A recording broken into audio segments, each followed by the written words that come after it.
Okay, कल वाले सवाल में अमोर्टाइजेशन शेड्यूल निकालें।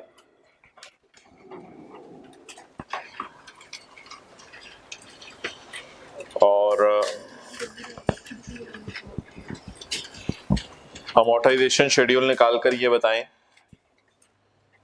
कि यकम जनवरी 2015 से लेकर यकम जनवरी 16 तक अमोर्टाइजेशन शेड्यूल सॉल्यूशन में होगा। मेरे भाई यार किधर घूम रहा है? हाँ चलो देखो सामने, यकम जनवरी 15 से लेकर यकम जनवरी 16 तक कितने पैसे मुसलसल पेएबल रहे और पे नहीं किए? 56.57। यकम जनवरी 15 से लेके यकम जनवरी 16 तक कितने पैसे मुसलसल पेएबल रहे, पिछली रो में जगह, मुसलसल पेएबल रहे और पे नहीं किए? कितने? 56.57। अब बता दें यकम जनवरी 15 से यकम जनवरी 16 तक का जो अरसा है ये साल कौन सा बनता है? 2015। तो ये 15 का पेएबल है या 16 का पेएबल है? 15 का पेएबल, लेकिन पे किस साल हुआ? 16 में हुआ।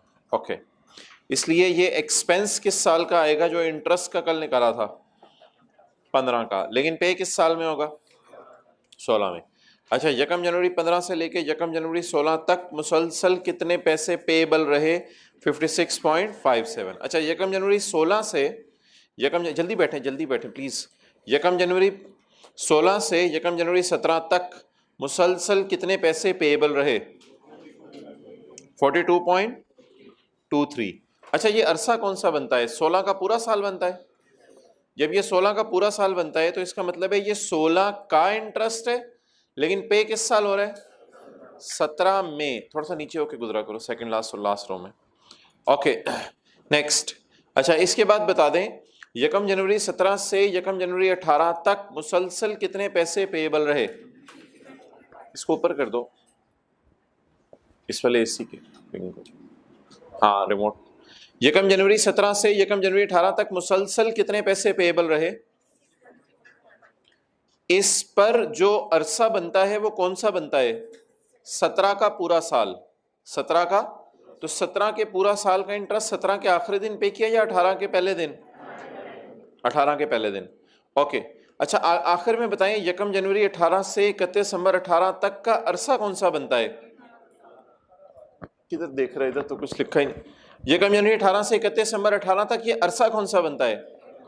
18 का साल। 18 के साल का इंटरेस्ट 19 के पहले दिन पे किया या 18 के साल का इंटरेस्ट 18 के आखिरी दिन पे कर दिया? भाई ये 18 के साल का इंटरेस्ट था, इसलिए कल आप लोग जो एंड पे कह रहे थे कि 0.9 को भी पेएबल में शो करें। पेएबल में कैसे शो करें? हम तो किसकी बैलेंस शीट बना रहे थे? 17 की। तो 17 की बैलेंस शीट में बोलें इंटरेस्ट जो पेएबल आएगा वो 17 के साल का आएगा या 18 के साल का भी आएगा? सिर्फ 17 के साल का आएगा। ओके, आज वाला सवाल निकाल लें।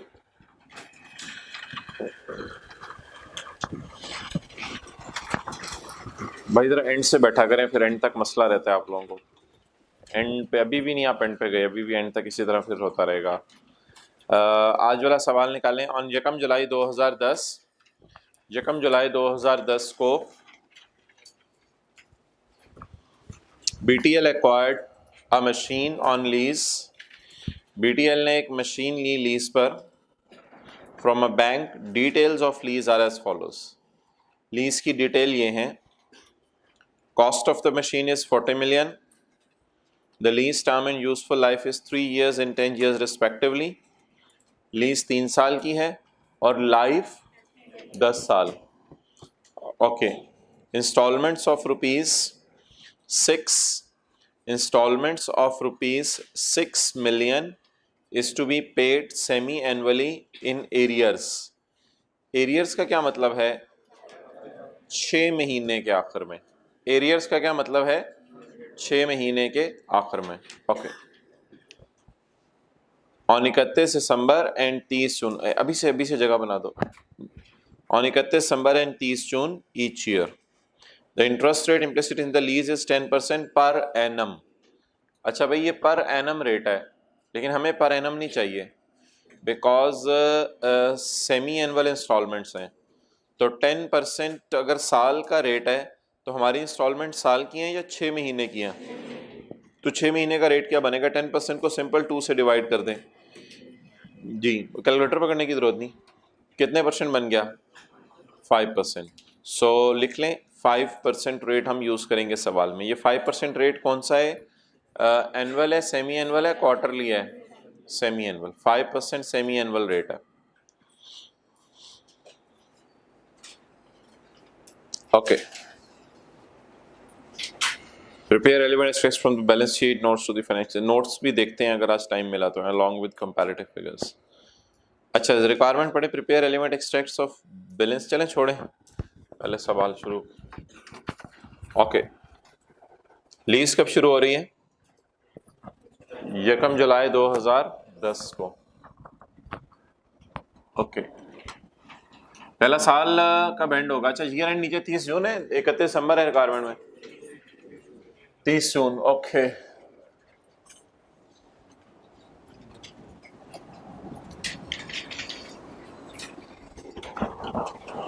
यकम जुलाई 2010 को पहला साल शुरू होगा। तो पहला साल कब खत्म होगा? 30/11। दूसरा 30/12। तीसरा 30/13। ओके, ये कौन सी डेट होगी? 31 दिसंबर 11 था नहीं 10। ये कौन सी डेट होगी? 31 दिसंबर 11। ये कौन सी डेट होगी? 31 दिसंबर 12। अब बता दें जो किराया है उसको हमने कैसे पे करना है, बाद में या पहले? भाई थर्ड रो में आए और टाइम पे आया करें जल्दी। ओके, बाद में। देखें इधर, ये 6 महीने इस्तेमाल होगा एसेट, फिर यहां पे हम किराया पे करेंगे। कितना? 6।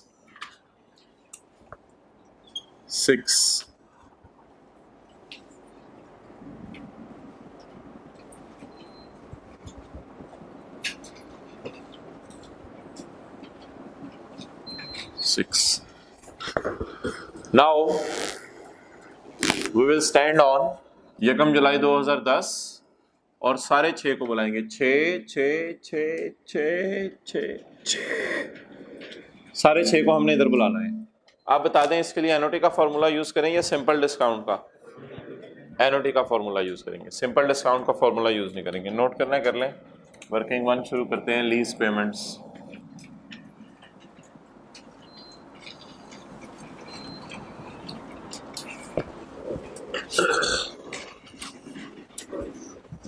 और ऊपर कर दें।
आए फर्स्ट रो में आए जी। लीज पेमेंट्स बोलें कितनी है?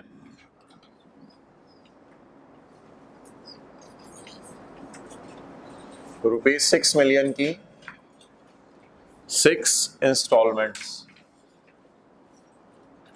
जी। कितना बन जाएगा?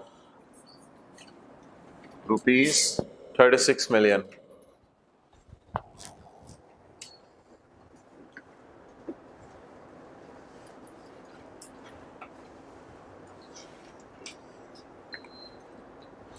Okay. Now we will calculate present value of lease payments.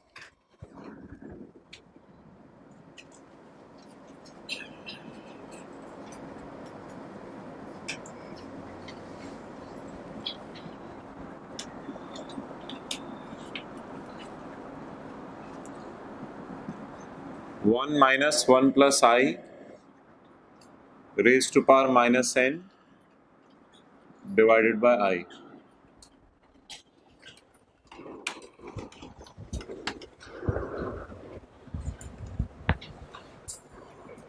Okay, second row में आ जाए, टाइम पे आया करें, सेकंड रो में जगह दे दें, ज़्यादा व्हाइट बोर्ड पे इधर नहीं लिखेंगे।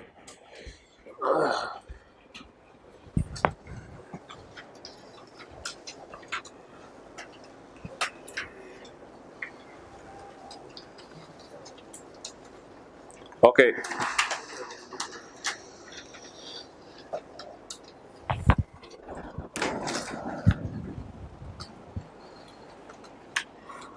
₹6 million into 1 minus 1.05 raised to power जी। नंबर ऑफ इंस्टॉलमेंट्स कितनी है? अब साल 3 है, लेकिन हमें साल नहीं चाहिए, हमें सेमी एनुअल पीरियड्स चाहिए। साल 3 है, सेमी एनुअल पीरियड्स कितने हैं? साल 3 है, सेमी एनुअल पीरियड साल कितने हैं? 3। बट 3 साल में कितने सेमी एनुअल पीरियड्स आएंगे? आपकी आंखों के सामने है, 1 2 3 4 5 6। तो अब बता दें n को 6 लेंगे या n को 3 लेंगे? वो एनुअल का सवाल था तो n को क्या ले रहे थे, अभी n को क्या लेंगे? How many semi annual periods are there in 3 years? 6। और अगर यही सवाल एडवांस का होता, एरियर का ना होता, तो 1/6 तो इधर चला जाता, तो पीछे कितने सेमी एनुअल बचते? 5 सेमी एनुअल बचते, लेकिन अभी कितने हैं? 6। ओके जी, डिवाइडेड बाय 0.05। क्लियर? तो अगर ये साल का सवाल होता तो n को हम 3 लेते हैं, लेकिन अभी ये सेमी एनुअल का सवाल है, तो 3 साल में कितने सेमी एनुअल पीरियड्स आते हैं? 6 इज इक्वल टू 30.45। अच्छा, इसको आज एक डिजिट में अगर करें तो क्या खर्च? ट्राई कर लेते हैं एक डिजिट में। अभी तक कितने डिजिट्स में सवाल सॉल्व कर रहे हैं? 2 में। आज जरा एक डिजिट में इसको ट्राई करें। 30.5 45 राउंड होके क्या हो जाएगा? 5। जब 5 उड़ेगा तो 4 क्या हो जाएगा? क्लियर?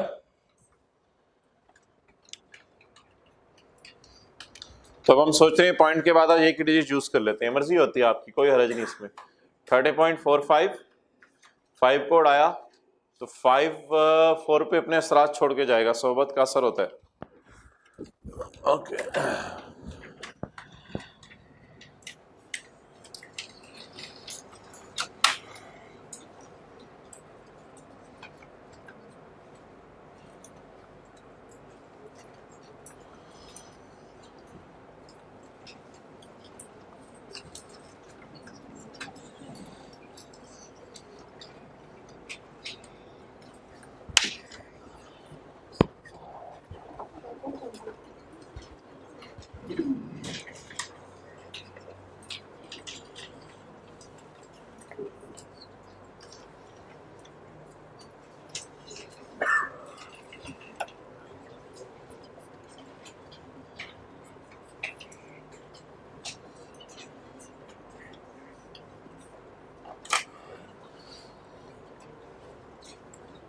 ओके, अमोर्टाइजेशन शेड्यूल बनाना शुरू करेंगे।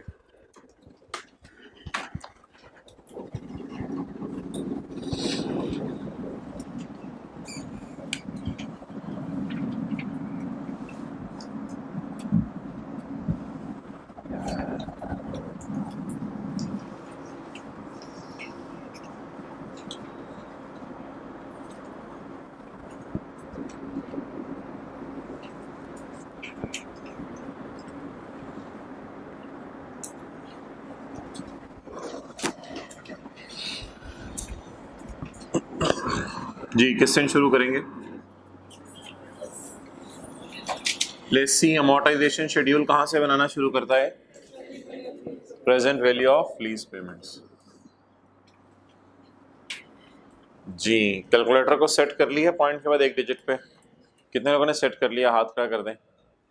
ठीक है, कितने लोगों ने सोचा ही नहीं कि ये सेट भी करना है और घर जाके फिक्र ही नहीं की इसकी? वो हाथ खड़ा करें। कहा भी था सेट किया करना है। चलें ठीक है, अभी कोई मसला नहीं। अभी भी अगर सेट नहीं किया तो फिर दिमाग लगाने के लिए तैयार हो जाएं। ओके जी, पहला किराया कब पे? अच्छा इधर देखें आप प्लीज़, उधर नहीं देखना। यकम जुलाई 10 है तो पहला किराया कब पे होगा? 31/12/10। यकम जुलाई 10 है, पहला किराया कब पे होगा? 31/12/10। अभी जरा ऐसे सोचते रहें और डेट्स लिखते रहें। 31/12/10 6 महीने। पहला किराया एडवांस में पे होगा, एरियर में पे होगा? यकम जुलाई 10, पहला किराया 31/12/10। दूसरा किराया 30/6/11। ये एक साल मुकम्मल हो जाएगा, ये एक साल मुकम्मल हो जाएगा। अच्छा जी, अगला किराया कब पे होगा? 31/12/11। उसके बाद 30/6/12। अच्छा जी, अगला किराया 31/12/12 और 30/6/13। ये एक साल है। देखिए देखिए देखिए देखिए, ये पहला साल है, ये ऊपर देखें, ये पहले साल के छठे महीने का एंड है।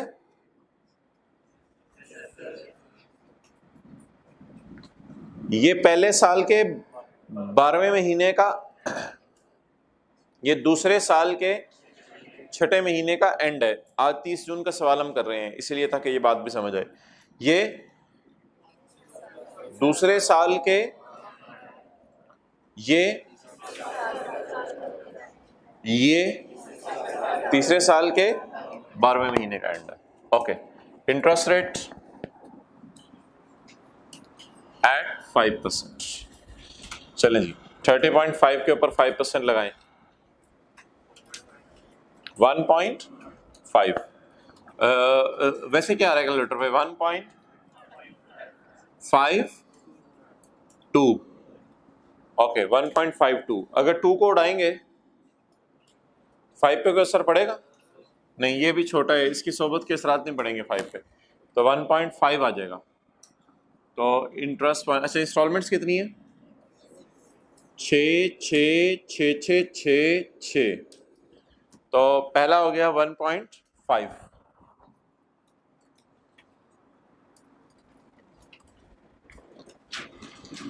आपने किया क्या करना है? 1.5 के बाद अगला वाला डिजिट देखना है, अगला वाला डिजिट देखना है। अगर 5 से ऊपर है या 5 है तो उसको राउंड कर दिया करना है, वरना उसको एज इट इज छोड़ दिया करना है। ओके जी, 6 में से अब माइनस करें जरा 1.5, 4.5 जी, 26.0 जी। 26 पे लगाएं 5%। मेरे साथ साथ चलिएगा, कहीं आप कुछ और कर रहे हो, मैं राउंडिंग कुछ और यूज कर रहा हूँ, फिर मसला आएगा। जवाब क्या आ रहा है? 1.3। कैलकुलेटर पे एग्जैक्ट 1.3 आ रहा है। ओके 1.3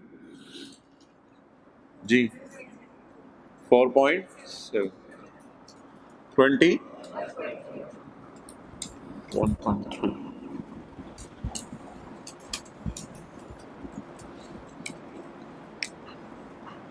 ओके नेक्स्ट लगाएं जी इसके ऊपर 1.1। अच्छा 6/12 क्यों नहीं करना पड़ा बार बार? ये देखें, ये तो 6 महीने 6/12 क्यों नहीं करना पड़ा? वो शुरू में रेट असल में था 10%, तो आपने उसको 6/12 कर लिया था तो ये 5% हो गया था, तो रेट को ही आपने शुरू में बदल लिया हुआ। ओके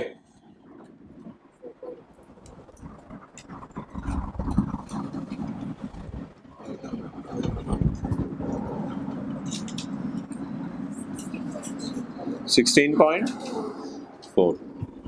ओके चलें जी आगे।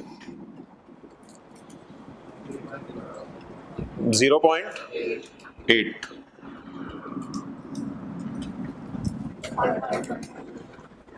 5.2 11.2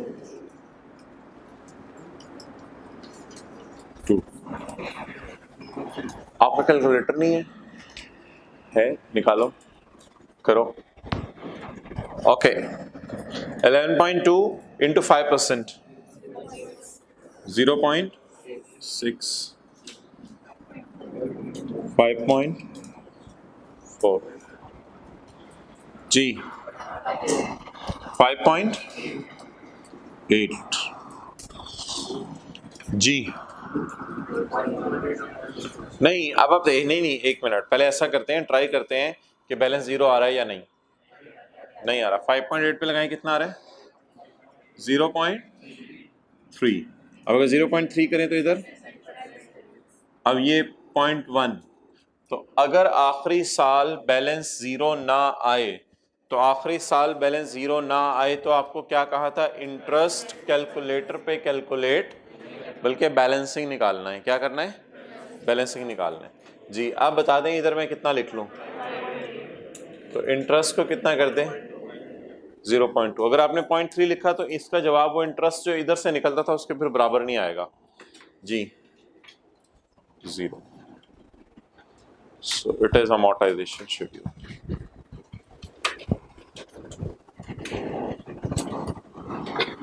इस रो में आए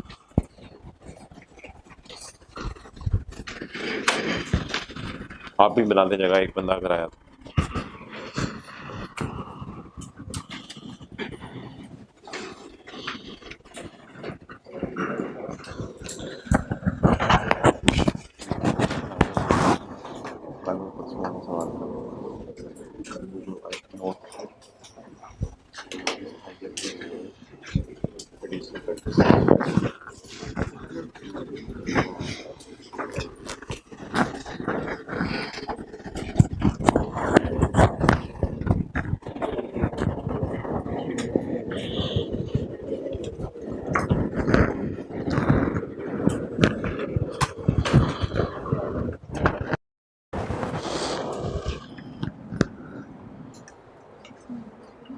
Okay, the things are very simple now. ज़बानी एंट्रीज बता दें जी बोले right of use debit lease liability credit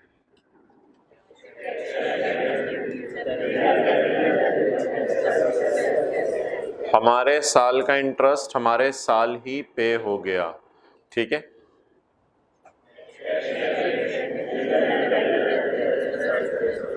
ये एक साल की एंट्रीज हो गई ये एक साल की एंट्रीज हो गई फिर आगे दूसरा साल शुरू होगा और तीसरा साल शुरू होगा ये एक साल है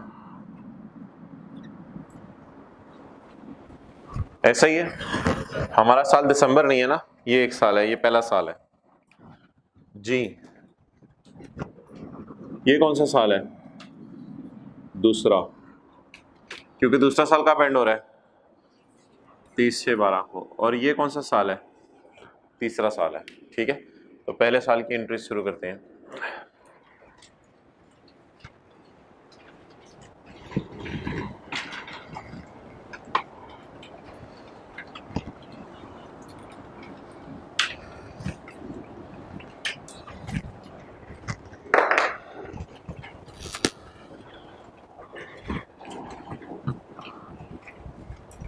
ओके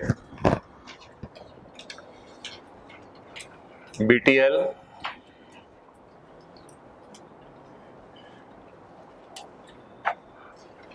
जर्नल एंट्रीज इसमें अपनी आसानी के लिए ना इस तरह लिख लीजिएगा 30 जून 11 का साल कल तक मैं खाली 11 लिखता था बिकॉज दिसंबर एंड था अब 30 जून है तो एंट्री ऊपर देख के जरा याद रहेगा 30 जून हमारा ईयर एंड है तो पहला साल है हमारा 30 जून 11 का इसमें सबसे पहली एंट्री होगी 1 जुलाई 2010 को right of use debit lease liability credit जी अच्छा ये हमेशा किससे आएगा present value of lease payments और ये बैलेंसिंग ये जरा नई बात की है, ऊपर देखें, लीज लायबिलिटी, लायबिलिटी लीज की मद में कितनी है, प्रिंसिपल की मद में 30.5, और ये राइट ऑफ यूज जो एसेट की कॉस्ट है वो बैलेंसिंग आया करेगी। बैलेंसिंग का क्या मतलब है, कल कला को ऐसा भी हो सकता है कि एसेट खरीदने के लिए हम कोई ट्रांसपोर्टेशन के पैसे इनकर करें, तो वो फिर कैश क्रेडिट होगा, तो ये इसकी कॉस्ट बढ़ जाएगी। वो पैसे हमने लेसर को नहीं देने होंगे, वो जिससे मंगवाया एसेट उस बस वाले को देने होंगे। कल कला को ऐसे भी हो सकता है हम लॉयर को फीस दें इस अरेंजमेंट के लिए, तो जो लॉयर को फीस देंगे वो लॉयर को देंगे, ना कि लेसी लेसर को देगा, तो वो पैसे भी क्रेडिट हो रहे होंगे, तो राइट ऑफ यूज की कॉस्ट बैलेंसिंग आएगी। इसलिए आज के बाद याद रखिएगा, यहाँ पे कैश के साथ भी कुछ चीजें आ सकती हैं आने वाले वक्तों में, ट्रांसपोर्टेशन का खर्चा भी आ सकता है, लॉयर की फीस भी आ सकती है, उन सबको एसेट की कॉस्ट में कैपिटलाइज करेंगे, एसेट की कॉस्ट में ऐड करेंगे। इसलिए बताएं लीज लायबिलिटी किस पे मैयर करनी है, और राइट ऑफ यूज किस पे मैयर करना है, किसी पे मैयर नहीं करना, वो क्या आया करेगा, बैलेंसिंग आया करेगा। राइट ऑफ यूज में include present value plus transportation plus lawyer fees, इन सारी चीजों को जमा करके फिर राइट ऑफ यूज की कॉस्ट आया करेगी। ओके जी, 30.5, तो ये आज की बड़ी इंपॉर्टेंट बात थी। लीज लायबिलिटी को प्रेजेंट वैल्यू पे रखना है, एसेट को प्रेजेंट वैल्यू पे रखना जरूरी नहीं है, एसेट में कुछ और चीजें भी आ सकती हैं। ओके अच्छा, यकम जुलाई 10, अब पहली दफा किराया कब पे हो रहा है, 31/12/10 जी, 31/12/10 को जब किराया पे होगा तो हमारे साल का किराया हमारे साल ही पे हो गया, cash credit lease liability debit और इंटरेस्ट एक्सपेंस डेबिट। होमवर्क वाला सवाल कितने लोगों का सही हो गया था पहली ट्राई में? ओके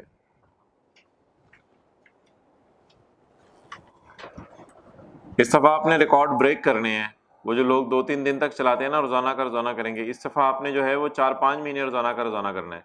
ओके 30/11 जी, 30/11 को बता दें क्या एंट्री होगी,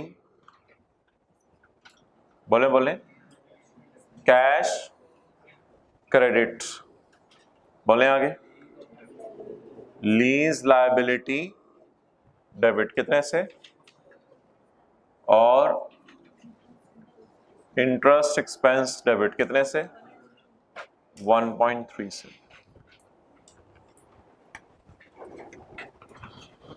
डेप्रिसिएशन की 6-6 महीने बाद एंट्री नहीं करनी, डेप्रिसिएशन की एक ही दफा एंट्री करनी है साल बाद। अब डेप्रिसिएशन की एंट्री कर दें,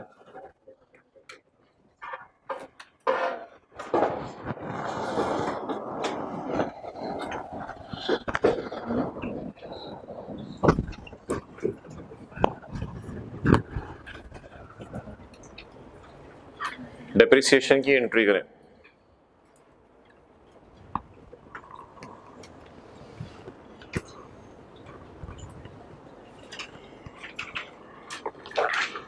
भाई ये चेयर चेंज करा दीजिएगा क्लास के बाद, क्लास के बाद।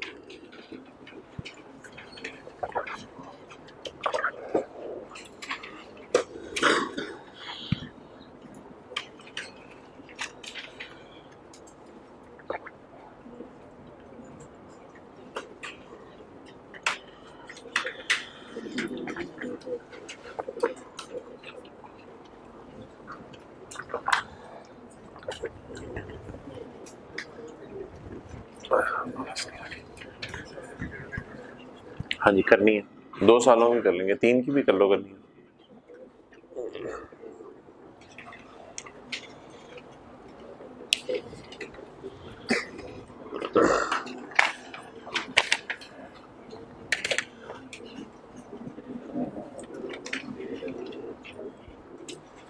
जी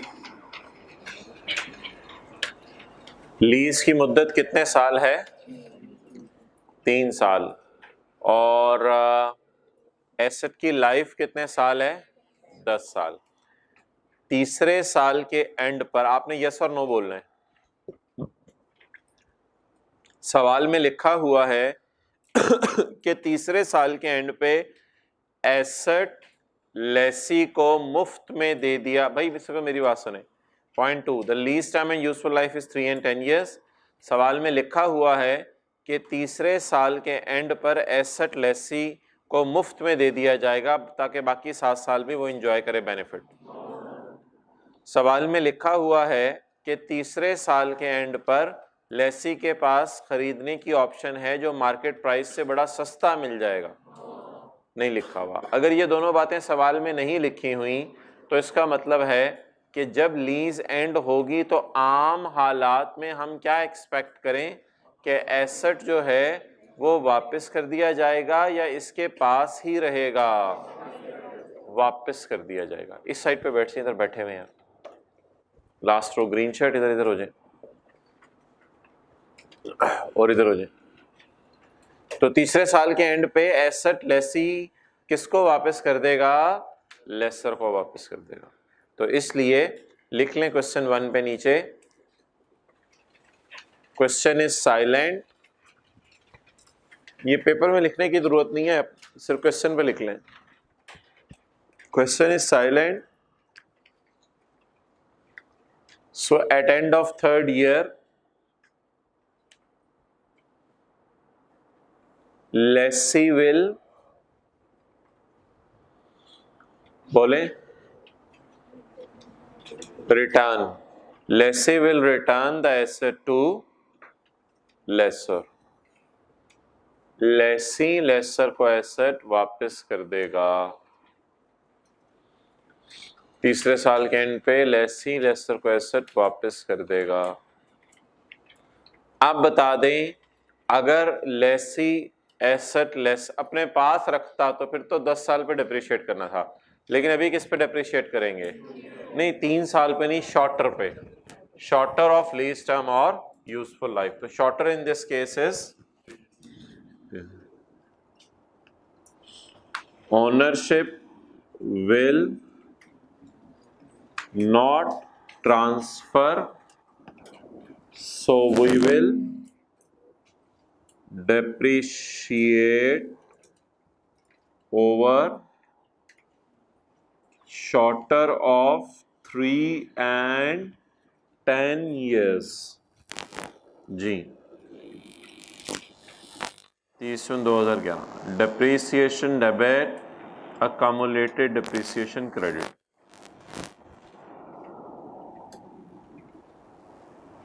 जी 10.2।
Okay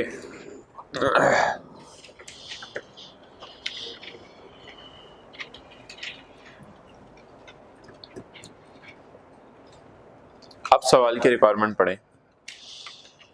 Prepare relevant extracts from the balance sheet and related notes, entries तो मांगी नहीं, related notes to the financial statements for 12 along with comparatives। ये क्या मतलब है for 12 along with comparatives? Comparative में याद रखिएगा, कंपैरिजन हमेशा पिछले साल से होता है, ठीक है। तो जैसे आपके घर में मेहमान आते हैं तो बच्चा होता है, कहते हैं माशाल्लाह बच्चा बड़ा हो गया है, तो कितने अगले साल से कंपैरिजन हो रहा होता है, माशाल्लाह छठे साल से, अगर 5 साल का है तो फ्यूचर से कंपैरिजन होता है, पास्ट से कंपैरिजन होता है, तो इस बात को हमेशा याद रखना है, ठीक है। आपके घर पे आपको भाई वजन बढ़ता जा रहा है, तो फ्यूचर से कंपेयर कर रहा है वो, बोले बोले, तो कंपेयर हमेशा किससे किया जाता है, पास्ट से किया जाता है, ठीक है, मुनासिब खाया करें। ओके अच्छा जी, prepare the relevant extracts from the balance sheet and notes to the financial statements and, और कुछ नहीं मांगा हुआ, जनरल एंट्रीज बहर आलम जबरदस्ती किए जा रहे हैं धड़ाधड़। अगले साल की एंट्रियां करनी है, एंट्रीज करनी है, एंट्रियां, ओके। 30/12 भाई एरियर का सवाल है, जरा फोकस करें जलाल भाई, ये भाई को उठाएं, ये सीए करने आया हुआ है, हेड्स डाउन की सजा तो बड़ी ज्यादा है, 500 रुपए, अच्छा भाई 200 रुपए थी शायद। 30/12 के साल में जो 2-6 महीने एंड होंगे वो कब कब होंगे? जिन्होंने टैक्स पढ़ा हुआ है उनको तो बड़ा कंफर्टेबल है, वो उनको तो पता है 30/12 के साल का क्या मतलब है, वो यकम जुलाई 11 को शुरू होता है, तो 30/12 का साल जो है इसके अंदर जो 2-6 महीने एंड होंगे वो कब कब होंगे, जरा वैसे जबानी सोच के बता दें। 31/12/11 और 30/6/12, 2-6 महीने इस वक्त एंड होंगे। 30/12 के साल में अगर साल एंड होना होता तो कब एंड होगा? 30/12 को, लेकिन 30/12 के साल में अगर 6 महीने एंड होने हैं तो कौन कौन से 6 महीने एंड होंगे? 31/12/11 और 30/12। जबानी भी डेट्स पता होनी चाहिए आगे जाने से पहले। Okay, you will not acquire the asset again. 31/12/11 और इधर 30/12। ओके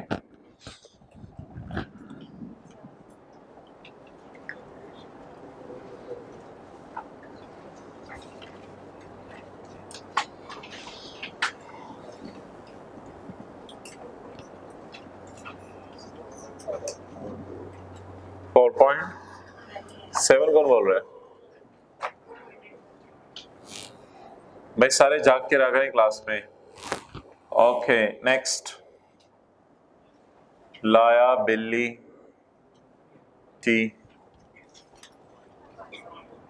5.2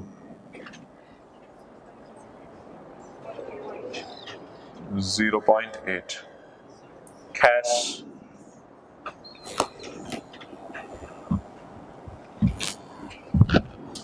ओके मैन जी।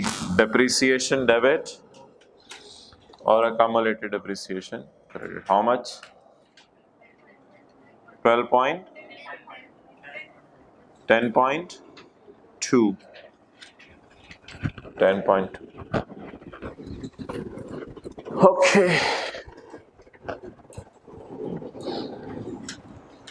भाई, राउंडिंग की वजह से थोड़े मसले आते हैं, खैर है उसमें कोई हर्ज नहीं है। देखिए अगर किसी ने गलती से अब घर जाके तीसरे साल की एंट्रीज करेगा, तो मैंने कहा तो नहीं फिर भी करेगा, तो फिर तीसरे साल वो डेप्रिसिएशन फिर 10.2 लिख रहा होगा। आप 10.2 को जब जमा करेंगे तो 30.6 आ जाएगा, तो वो राउंडिंग की वजह से फर्क आ रहा है, कोई हर्ज नहीं, थोड़ा बहुत एक्सेप्टेबल है। आप लोग खुद ही कहते हैं थोड़ा बहुत चलता है।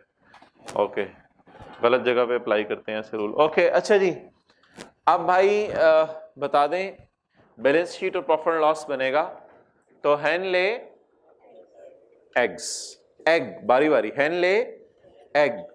ओके, तो बैलेंस शीट में क्या क्या नजर आएगा? राइट ऑफ यूज एसेट और लीज लायबिलिटी। तो right of use asset will lay depreciation in profit and loss and lease liability will lay interest in profit and loss। तो profit and loss में लेसी के सवालों में क्या क्या आता है? इंटरेस्ट और depreciation। Okay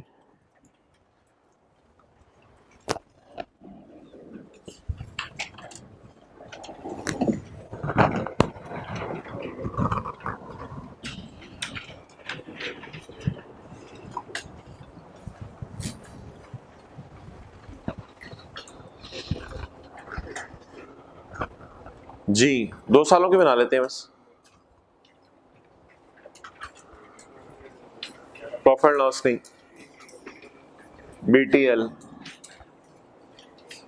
BTL statement of comprehensive income for year ended. Okay, first 30/2000 बोले। नेक्स्ट 30/2012, ये 2 साल बनेंगे।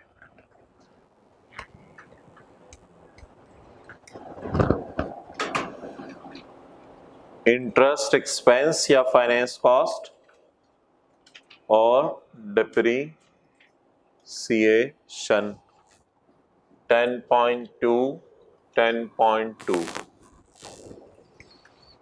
ओके,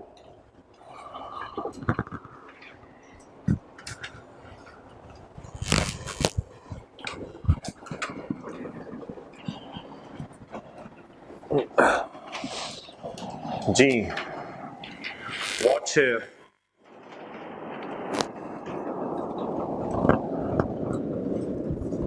ये मैं आपको interest expense profit and loss में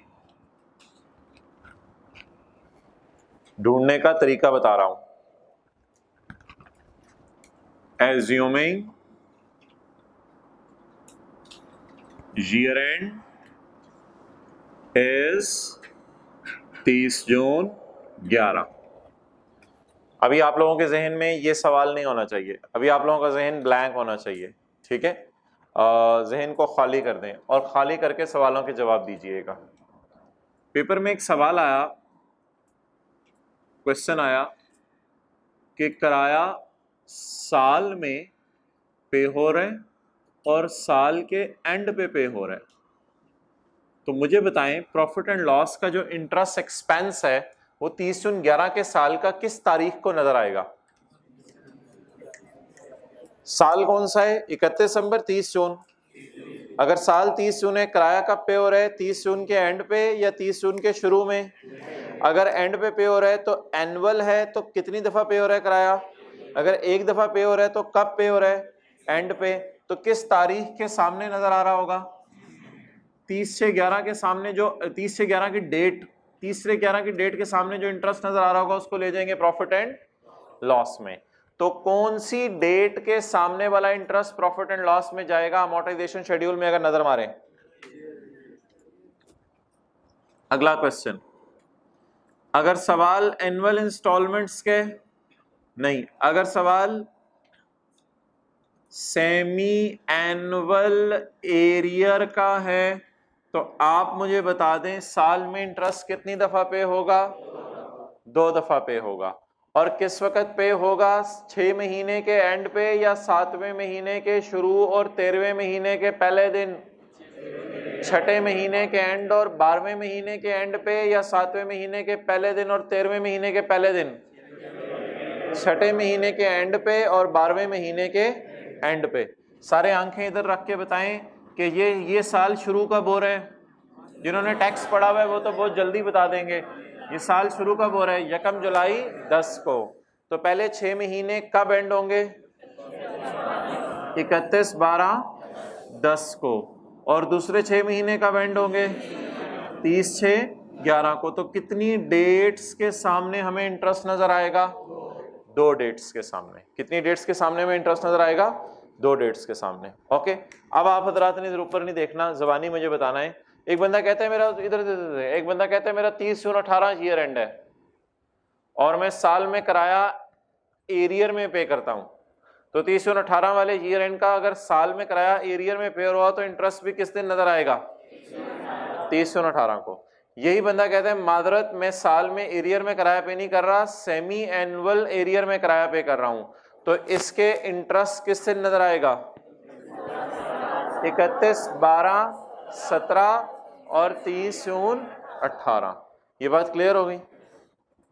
समझ आ रहा है ये हो क्या रहा है? कुछ लोग साथ वाले कोने मार्ग में ये क्या हो रहा था, ये हो की रहा है, ये सवाल का हिस्सा है। ओके, समझ आ गई बात?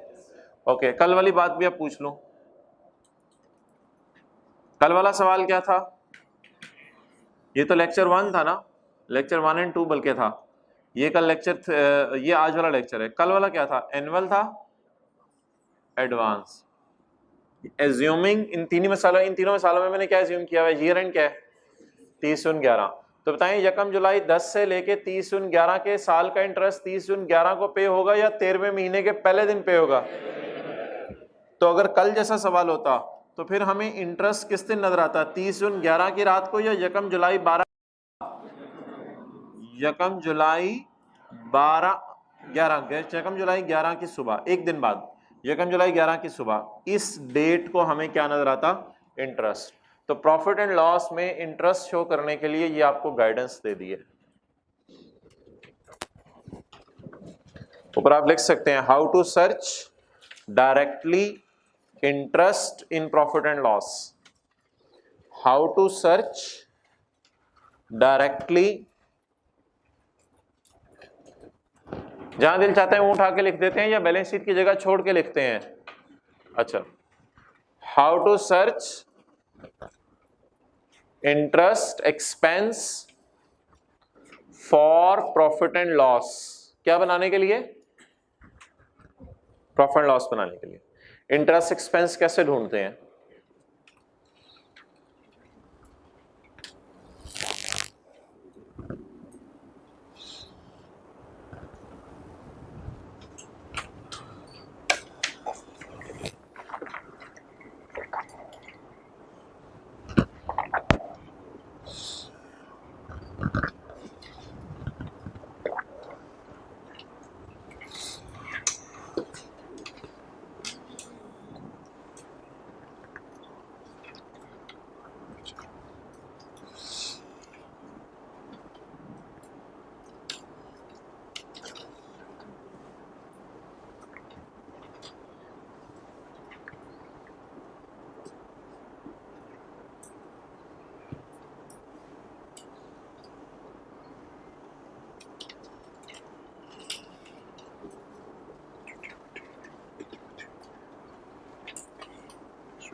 ओके,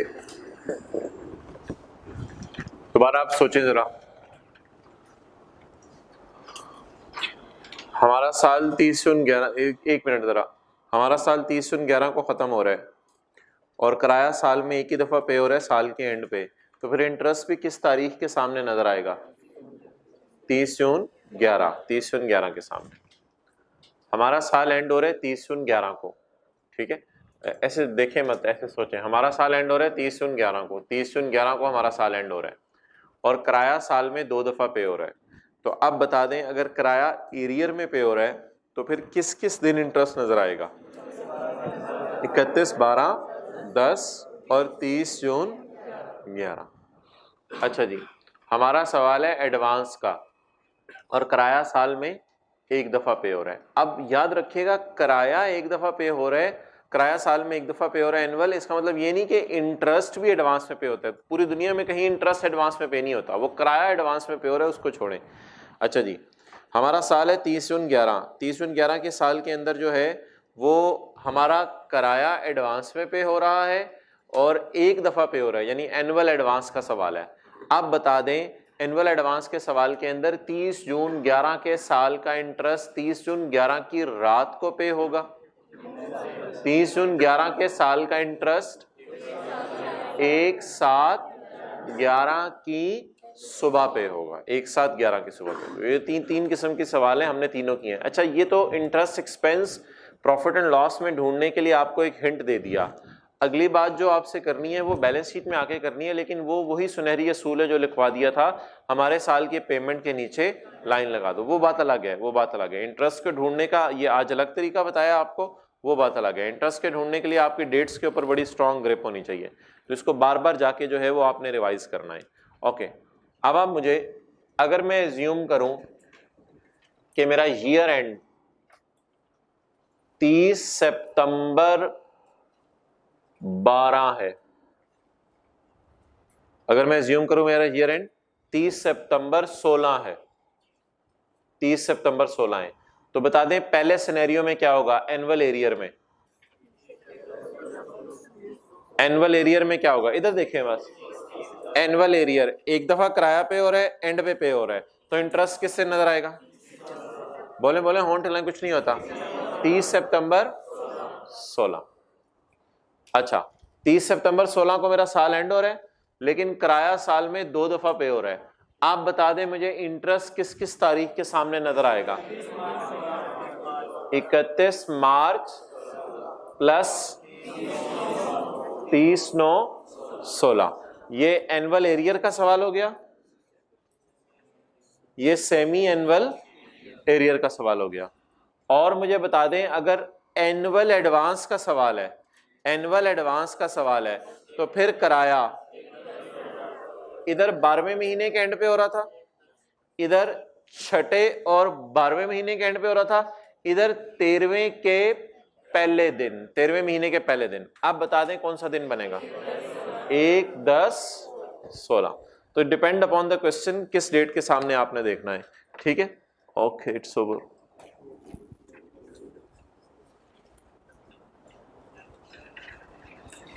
बजाय के अमोर्टाइजेशन शेड्यूल में आप इंटरेस्ट एक्सपेंस ढूंढें, ये देख रहे हैं मिटाते कैसे हैं। इसको खत्म करें, इसको कहते हैं डी ट्रैक हुआ हुआ बच्चा। जल्दी करें, अब मुझे ये दोनों फिगर्स निकाल दें अमोर्टाइजेशन शेड्यूल से।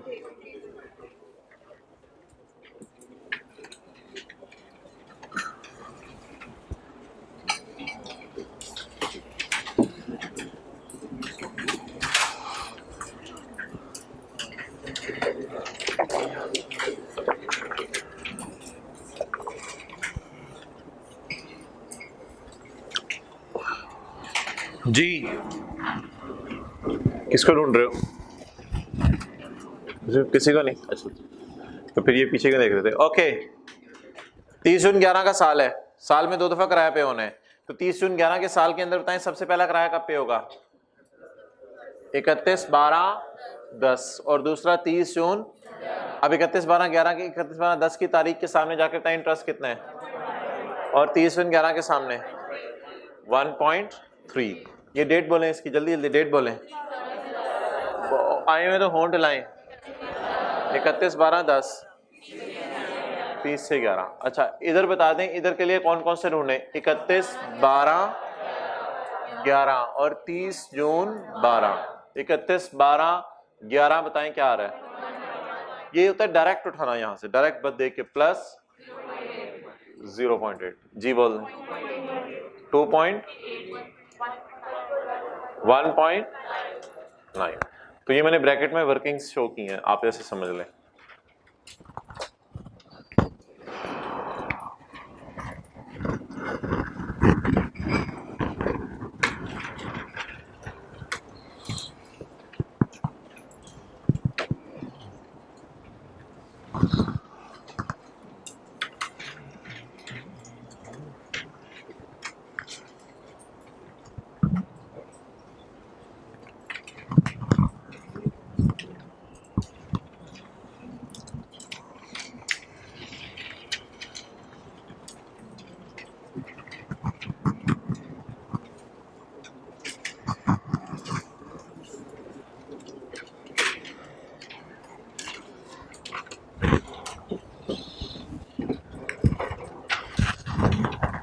जी, एनुअल एरियर का सवाल है, तो इंटरेस्ट कब नजर आएगा? 12वें महीने के एंड पे। बोले बोले बोले एनुअल एरियर का सवाल है तो इंटरेस्ट कब नजर आएगा?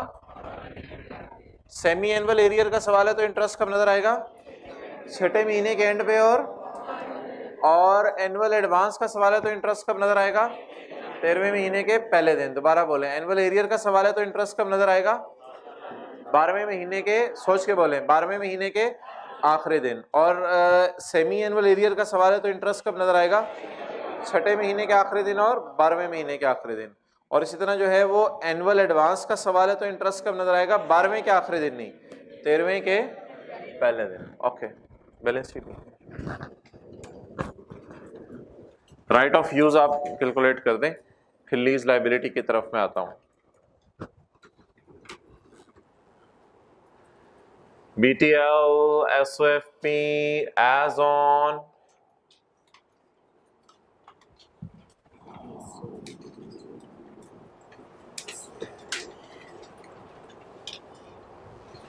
okay, non-current assets, the right of use.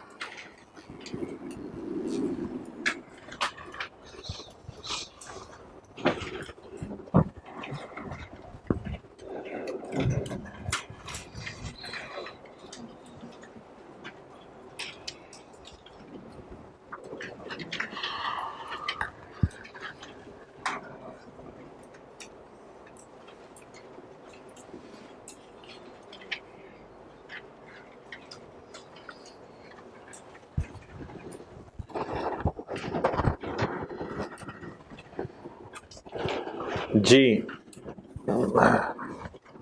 Minus करें जी 30.5 में से 10.2 कितना? 20.3। ओके, 20.3 में से माइनस करें अगले साल के deficit 10.2, 10.1।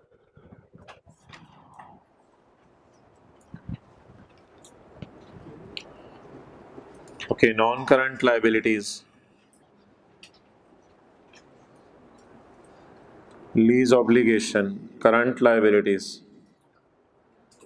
current portion of lease obligation,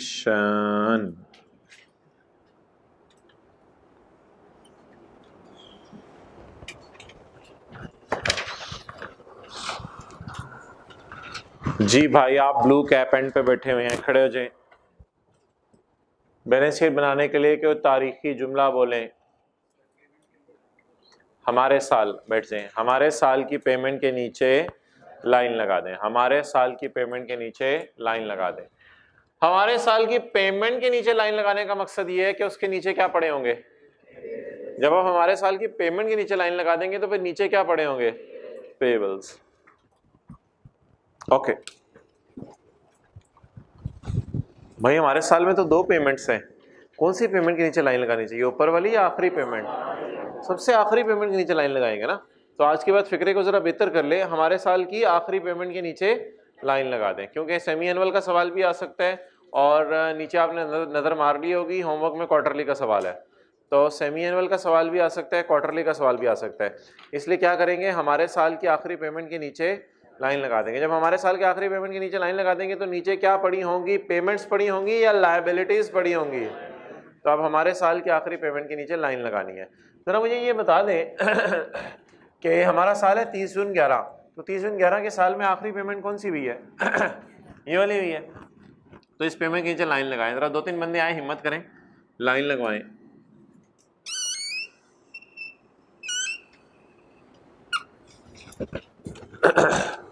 तो हमारे साल की पेमेंट के नीचे लाइन लग गई जी। कौन सा साल है हमारा? 30 June 11। Man man man man कौन सा साल है हमारा? तो इसके लिए 30 जून 12 कौन सा साल होगा? और 30 जून 13 और 30 जून 14 और 30 जून 15। अच्छा, तो हमारा साल कौन सा, जरा बोले? 30 जून। इसके लिए करंट कौन सा साल होगा? 30 जून 12। अब 30 जून 12 में ये 2 पेमेंट्स हैं, 30/12 में जिन्होंने टैक्स पढ़ा है उनको तो ज्यादा बेहतर पड़ता है, ये भी 12 के साल में गिरा है जी। 30/11 हमारा ईयर एंड है, तो 30/11 अगर हमारा ईयर एंड है तो विद इन 1 ईयर क्या होगा, 30 जून 12, विद इन 1 ईयर क्या होगा, और 1 ईयर से ज्यादा 30 जून 13 14, ओके विद इन 1 ईयर बोले ये 30 जून 12, और मोर देन 1 ईयर या नॉन करंट ये 30 जून 13, 30 जून 14, 30 जून 15, 30 जून 16, 30 जून 17, ये सारे नॉन करंट में चले जाएंगे। तो 30 जून 12 के साल के लिए बोले 30 जून 11 के साल के लिए बोले करंट क्या है, 30 जून 11 के साल के लिए करंट क्या है 30 जून 12, और 30 जून 11 के लिए नॉन करंट क्या है 30 जून 13, ठीक है। तो विद इन 1 ईयर वाले करंट में चले जाएंगे। ये 2 पेमेंट्स क्यों आ रही हैं, कल तो 1 पेमेंट आ रही थी, क्योंकि सेमी एनुअल का सवाल है। ओके जी बोले बोलो 4.9 और 5.2 को जमा करें 10.1, और इन दोनों को जमा करने की बजाय आपने देखा हुआ है कि इसके सामने वाली फिगर भी उठा सकते हैं वैसे 11.2। चलें जी नोट करें जी, ऑलरेडी कराची पहुंचे हुए हैं, हाथ खड़ा करें। ओके कहीं आप लोग ड्राइवर के पास बार बार जाके पूछते नहीं रहते अभी कितनी देर रह गई है, फिर तो अभी ओके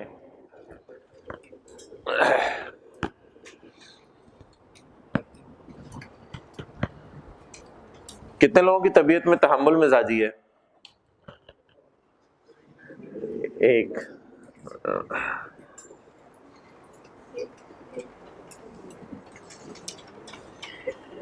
बड़ी जरूरी है ये।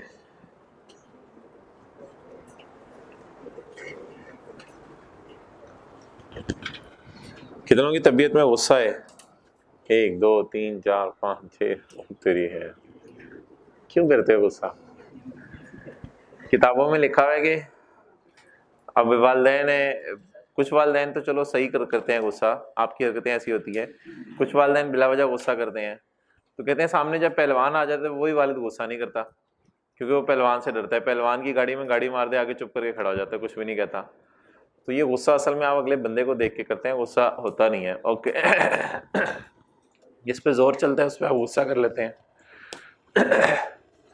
ओके चलें जी 30 जून 2012, 30 जून 2012 के साल के लिए अगर हमने बैलेंस शीट बनानी है तो क्या करेंगे, 30 जून 12 का साल ढूंढेंगे, 30 जून 12 के साल की पेमेंट ढूंढेंगे। जब 30 जून 12 के साल की पेमेंट ढूंढेंगे तो 30 जून 12 के साल की पेमेंट के नीचे लाइन लगा देंगे।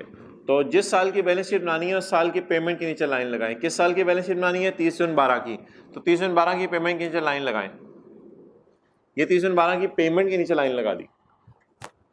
अब जो कुछ 30 जून 13 में है वो क्या है, करंट, वो 2 पेमेंट्स है। और 30 जून 14 15 16 में जी करंट बोले 11.2 और नॉन करंट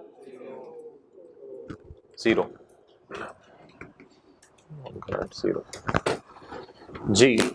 करंट लायबिलिटीज में नीचे लिखें एडवांस का सवाल, एरियर का सवाल है इसलिए इंटरेस्ट पेबल नहीं आएगा। कल इंटरेस्ट पेबल आया था, आज कौन सा सवाल है, एरियर का।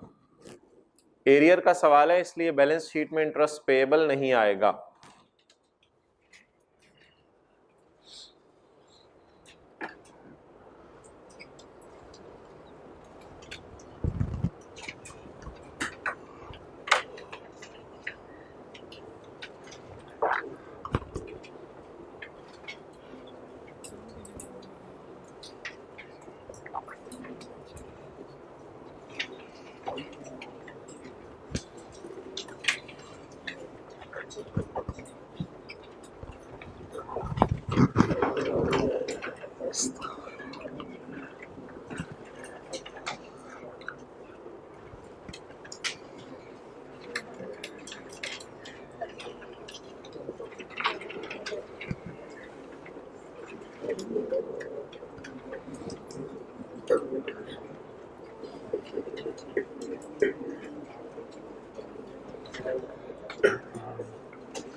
ओके, आखिरी सवाल, ये अगला सवाल जरा होमवर्क वाला पढ़ लें। On 1st January 1991, ABC and Company obtained a machine on lease with an expected useful life of 4 years on conditions which transfer all risk and reward to company। यानी कि मेजर रिस्क हमारे पास रहेंगे चीज़ को सही कराने का और बाकी सारे। The cost of machine is 50,000 and the lease is for 4 years। A rental of 4 to 9 is payable at the end of each quarter। End of each quarter, arrear का सवाल है। साल में 2 किराए पे होंगे 4, बोले 2 पे होंगे 4। सो डेट टोटल पेमेंट्स आर, वो लीज पेमेंट उसने दे दी 16 से मल्टीप्लाई करके खुद ही दे दी।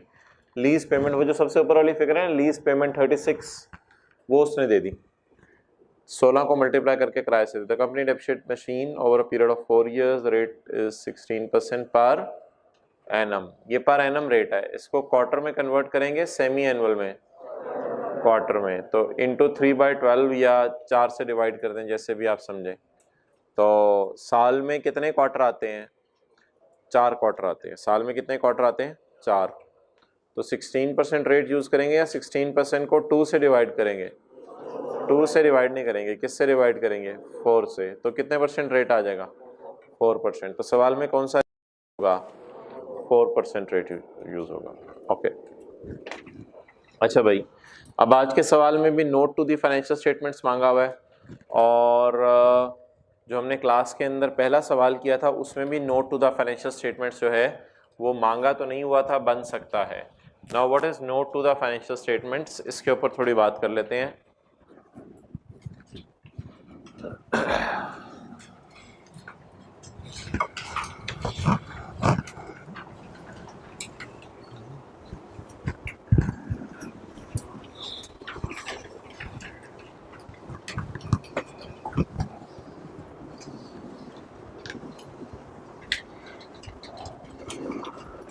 जी, बैलेंस शीट में क्या क्या चीजें आती हैं?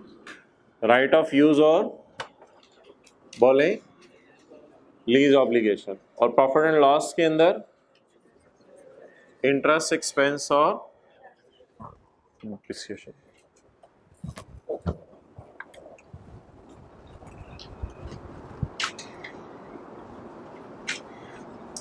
What are the components of financial statements?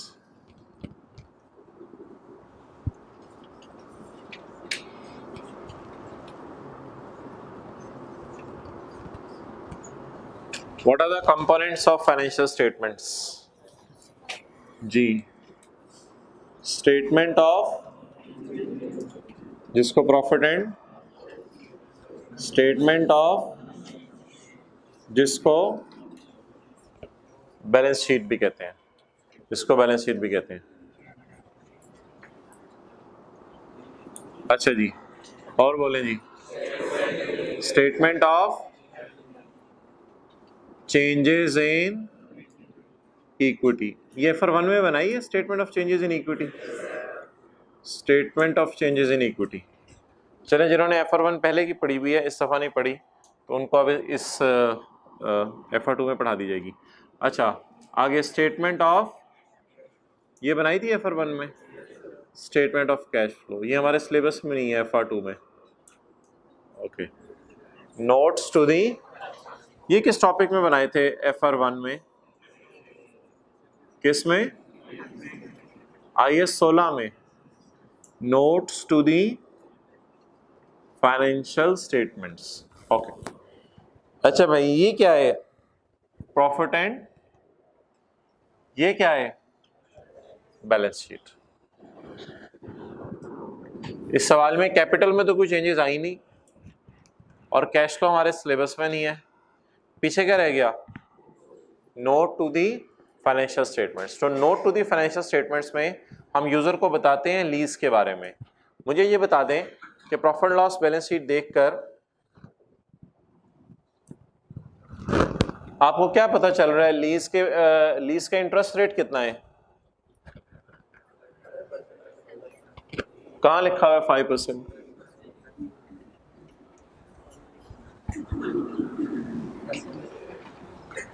कहां लिखा हुआ है 5%। यूजर के पास क्वेश्चन जाएगा या प्रॉफिट लॉस बैलेंस शीट, तो जब यूजर के हाथ में प्रॉफिट लॉस बैलेंस शीट जाएगा तो उसको इंटरेस्ट रेट पता चलेगा। अच्छा, बहुत सी ऐसी चीजें हैं जो प्रॉफिट लॉस बैलेंस शीट से नहीं पता चलती, जैसे बैलेंस शीट के अंदर एसेट मार्केट वैल्यू पे पड़ा हुआ है, आप बताएं वो वैल्यू किससे करवाया, IS 16 की बात कर रहा हूं, बैलेंस शीट के अंदर एसेट मार्केट वैल्यू पे पड़ा हुआ है, वैल्यू किससे करवाया, वैल्यूअर का नाम, अब वो बैलेंस शीट के फेस पे नहीं लिखा होता कि किससे रीवैल्यू कराया, उसके लिए हमें क्या बनाना पड़ेगा, नोट। तो बहुत सी ऐसी चीजें हैं जिसमें हमें profit and loss balance sheet information देने से इनकार कर देते हैं। तो इसलिए इस चीज को एड्रेस करने के लिए हम फाइनेंशियल स्टेटमेंट्स को बेहतर बनाने के लिए क्या देते हैं, note to the financial statements. क्या बना के देते हैं जी, notes to the financial statements. ठीक है, अच्छा जी। अच्छा, अगर आप आज जाके PTCL की फाइनेंशियल स्टेटमेंट्स देखें तो ये कितने पेज पे बनी होगी, पेजेस, प्रॉफिट लॉस कितने पेजेस पे बना होगा, एक पेज पे। बैलेंस शीट 2 पेजेस पे होती है, जरा लेंथी होती है। स्टेटमेंट इन इक्विटी आधे सफे पे या एक सफे पे बनी होती है। कैश फ्लो एक सफे पे बनी होती है, नहीं कि कैश फ्लो नहीं, कैश फ्लो नहीं है, अच्छा कैश फ्लो एक सफे बनी होती है। Notes to the financial statement 25 से 40 सफे होंगे, इसमें हर चीज की डिटेल होगी, PPE की डिटेल होगी, लीज की डिटेल होगी, आने वाले दिनों में हमने और टॉपिक्स पढ़ने हैं उनकी डिटेल होगी।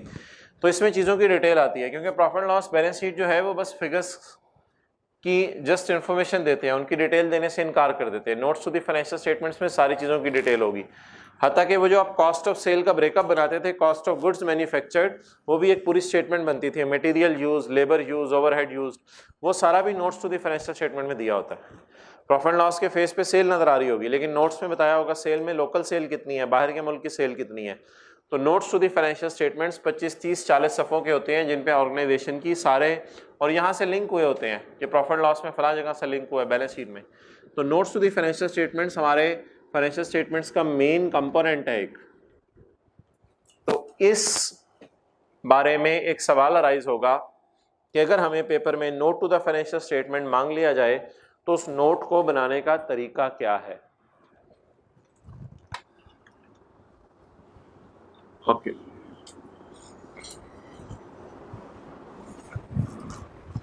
पहले दिन का अमोर्टाइजेशन शेड्यूल बनवा दें, पहले दिन का।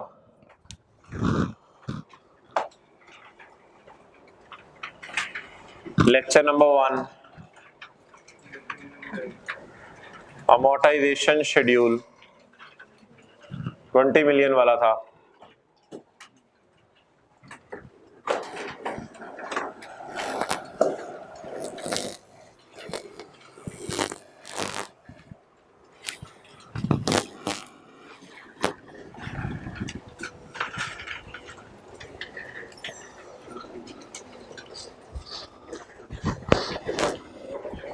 जी बोले, एक एक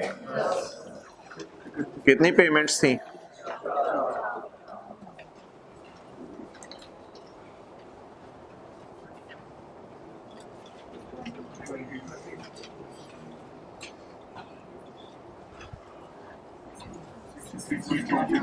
60। जिसको नहीं मिल रहा कोई मसला नहीं, व्हाइट बोर्ड पे मैं बना ही रहा हूं।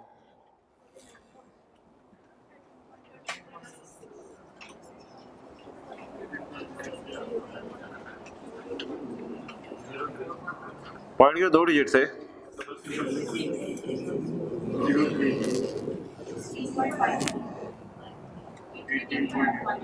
18 पॉइंट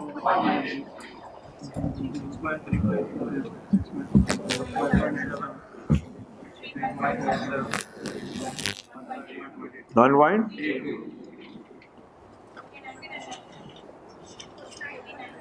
49 पॉइंट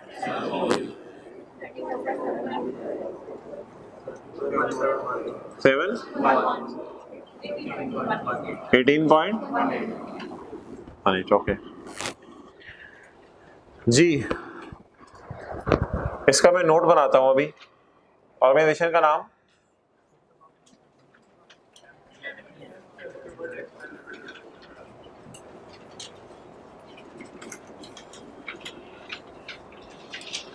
क्या पसंद करेंगे आप? 31 12 10 का नोट, 11 का, 12 का, 10 का बना लेते हैं पहले साल का। Note to the financial statements 31 12 2000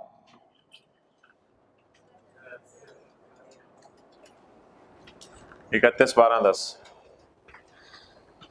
note का नंबर 1 भी दे सकते हैं, 2 भी दे सकते हैं, 3 भी दे सकते हैं। पता नहीं हमारी पब्लिश फाइनेंशियल स्टेटमेंट में किस नंबर पे ये नोट आए। फर्ज करें 7 नंबर पे आ रहा है, फर्ज करें नंबर जो मर्जी दे दें, 7 नंबर पे आ रहा है, ठीक है। 700वां नंबर नहीं देना। नोट का नाम लीज, नोट का नाम lease. 7.1 7.2 company has entered into a lease as lessee. Installments of, वही जो सवाल में इंग्लिश है, ₹20 million are payable annually in areas. Interest rate is, बोलें, 10%। भाई अब आप बड़े हो गए हैं, अब इंग्लिश में बातें लिख के बतानी पड़ेंगी यूजर को। तो ये हमने इंग्लिश में यूजर को लिख के बताया है। क्या लिख के बताया इंग्लिश में यूजर को? कि company has entered into a lease as lessee, instalment of ₹20 million are payable annually in, interest rate is 10%।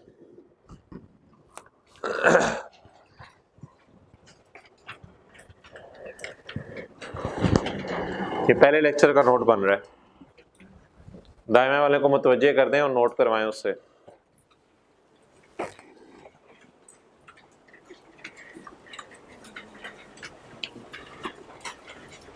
जल्दी जल्दी करें, सारे करें note.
Okay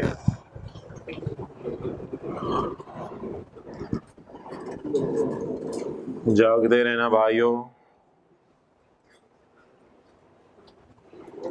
okay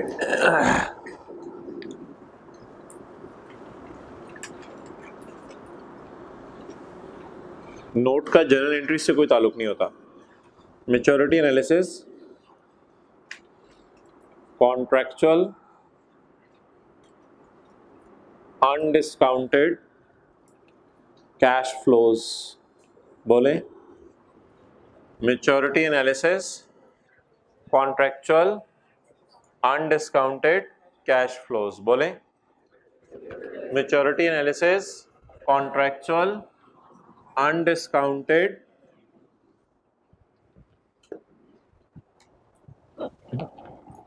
contractual undiscounted cash flows. Undiscounted, ये डिस्काउंटेड है, ये डिस्काउंट है। Discounted, discount, contractual undiscounted cash flows. Discounted, discount जी, वो नीचे जगह नहीं थी। Maturity analysis, contractual undiscounted cash flows.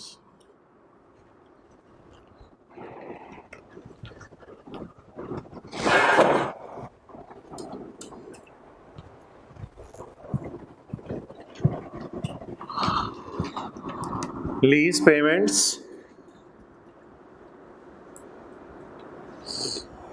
are as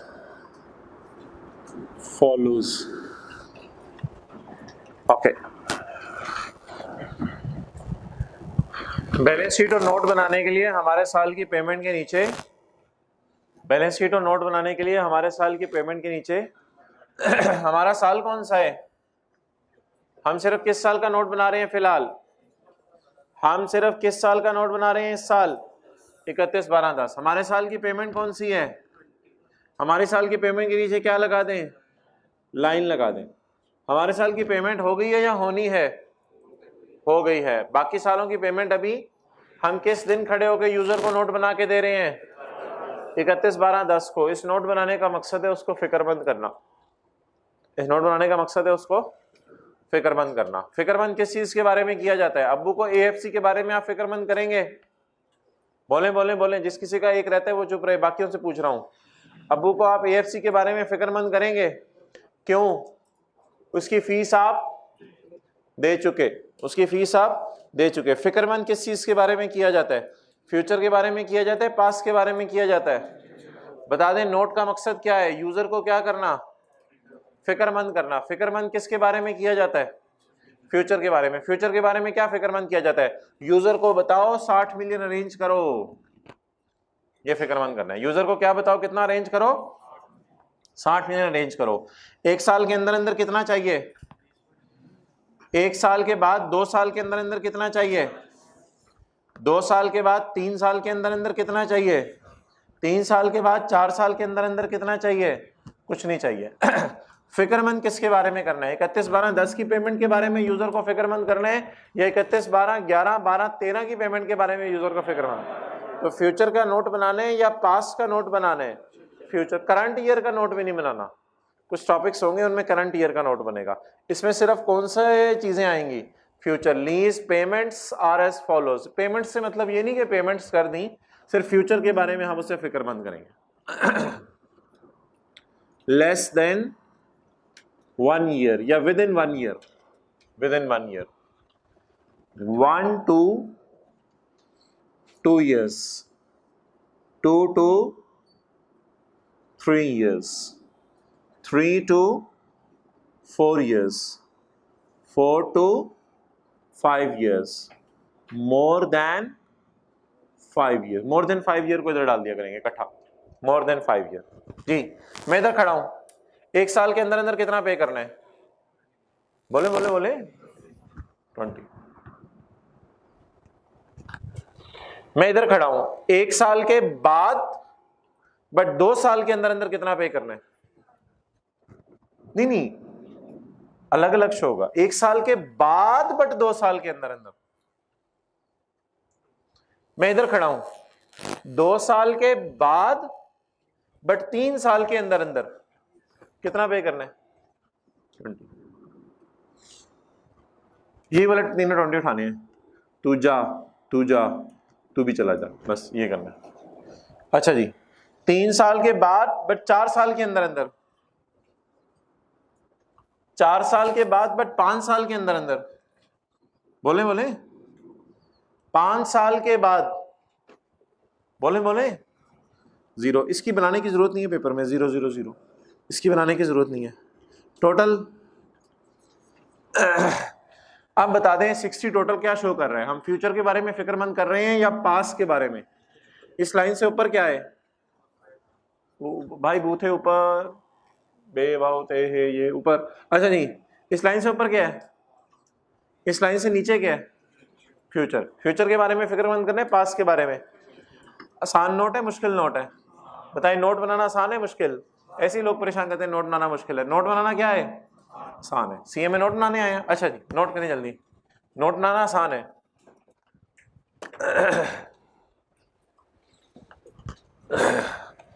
आज घर वालों को आप बताएंगे आज मैंने नोट बनाया।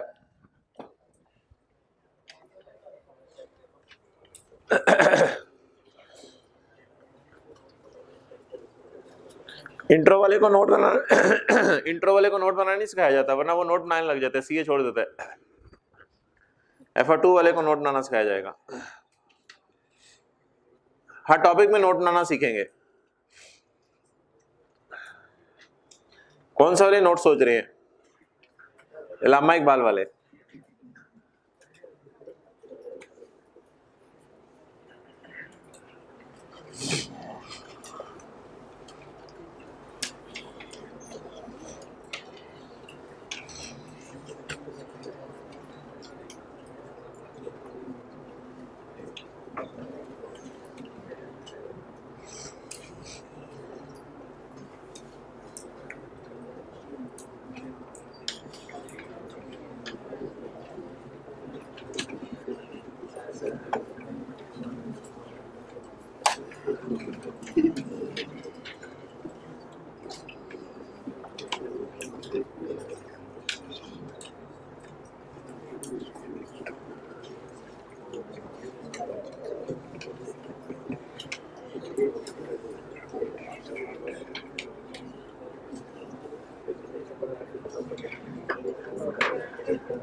ओके, इस नोट में, ये नोट आई कैप की किताब में 2 तरीके से दिया हुआ है। अभी आई कैप को ईमेल कर दी है, तो आई कैप का रिप्लाई आएगा, तो हो सकता है इस नोट को मुझे चेंज कराना पड़े, थोड़ा सा फॉर्मेट चेंज कराना पड़े, लेकिन बहरहाल आई कैप की स्टडी टेक्स्ट में इसी फॉर्मेट पे दिया हुआ है। ओके, तो मेंटली प्रिपेयर रहिएगा। अच्छा जी, मैच्योरिटी एनालिसिस का मतलब क्या है? मैच्योरिटी एनालिसिस, कैसे कैसे पैसे मैच्योर होने हैं, और कॉन्ट्रैक्चुअल, हाँ एग्रीमेंट हुआ हुआ है, अनडिस्काउंटेड, अनडिस्काउंटेड फिगर्स उठानी है, कैश फ्लोज, या अगर लेसी की बात करूं तो कैश आउटफ्लोज, कैश आउटफ्लोज। और नोट बनाने के लिए क्या रूल है? जो बैलेंस शीट में लीज लायबिलिटी के लिए, लेकिन बैलेंस शीट में आपको पता है लीज लायबिलिटी लेस देन 1 और 1 to 2, 2 to 3 अलग अलग शो नहीं होती। बैलेंस शीट में लीज लायबिलिटी कैसे शो होती है? लेस देन 1 को करंट कह देते हैं, और इस सारे को बोले बोले बोले इसको सिर्फ करंट कह देते हैं सारे को, लेकिन नोट ज्यादा कॉम्प्रिहेंसिव है, नोट ज्यादा कॉम्प्रिहेंसिव है। नोट क्या कर रहा है, डिटेल में बता रहा है, लेस देन 1 को अलग कर रहा है। जी लेस देन 1 का मतलब उर्दू में बताएं, एक साल के अंदर अंदर। बता दें 31 12 11 में एक साल के अंदर अंदर कौन सा साल आएगा, 10 में 11। एक साल के बाद बट 2 साल के अंदर अंदर, ये कौन सा साल आएगा, 2 साल के बाद बट 3 साल के अंदर अंदर। ओके, इसकी अच्छी इंग्लिश कुछ किताबों में ऐसे लिखी हुई है, लेकिन वो पेपर में बड़ा टाइम लग जाएगा। More than 1 but less than 2, असल ये इंग्लिश है, लेकिन पेपर में लिखने में बड़ा टाइम लग जाएगा इसको। 2 साल के बाद बट लेस देन 3, लेकिन 3 साल के अंदर अंदर। अच्छा, लेकिन ये नोट भी इतना लेंथी नहीं बनाना। इस स्टेज पे जाके क्या करना है, अगर लीज 50 साल की है तो यहां जाके क्या करना है, मोर देन, तो इसमें 6 7 8 9 सारे इकट्ठे हो जाएंगे। अच्छा जी, अगर पेपर में नोट मांग ले 31 12 11 के साल का, तो क्या करेंगे, ये लाइन कहां लगाएंगे, हमारे साल की पेमेंट के नीचे। जो पेमेंट के नीचे जब लाइन लग जाएगी तो फिर क्या आएगा, टोटल 60 आएगा, 40 आएगा, 40 आएगा। इस सवाल का नोट ट्राई करेंगे, सेमी एनुअल का। एक मिनट पहले बता दें, इसका ट्राई कर लेंगे। पहला साल कौन सा है, 23 6 11। अब बता दें एक साल के अंदर अंदर,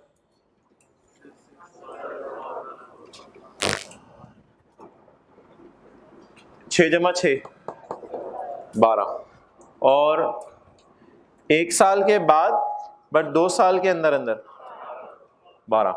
तो इसका नोट छोटा सा इधर बना लेते हैं, मैच्योरिटी बोले बोले एनालिसिस। पूरा फॉर्मेट नहीं बनाते, ऐसे हिंट सा। जी किस साल का किस साल का किस साल का, पहले ये डिसाइड कर लें। 30 6 11 का, तो बोले एक साल के अंदर अंदर कौन सा साल आता है, बोले बोले 11 के बाद एक साल के अंदर अंदर कौन सा साल आता है, 12। तो लेस देन 1 ईयर 12, और 1 to 2 years 12, टोटल 24। खत्म हो गया। 6 6 सेमी एनुअल का नोट बनाना है या नोट एनुअल का ही बनाना है, नोट एनुअल का ही बनाना है। दोबारा जल्दी जल्दी बनाए बनाए, फोकस करें। ऊपर नोट लिखे हैं, नोट, ये नोट मैच्योरिटी एनालिसिस। 12 कैसे आया है, 6 जमा 6।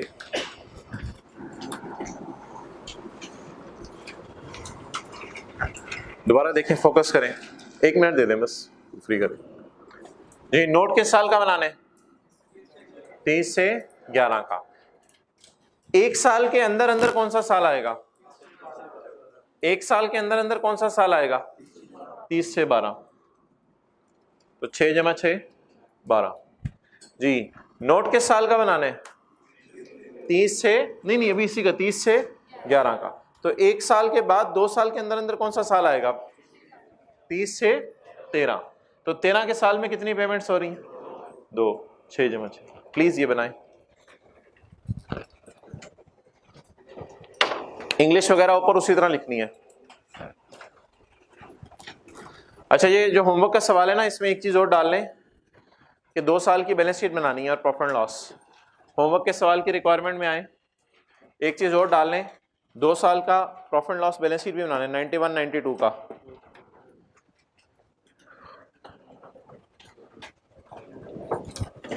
होमवर्क का सवाल जरूर करना है।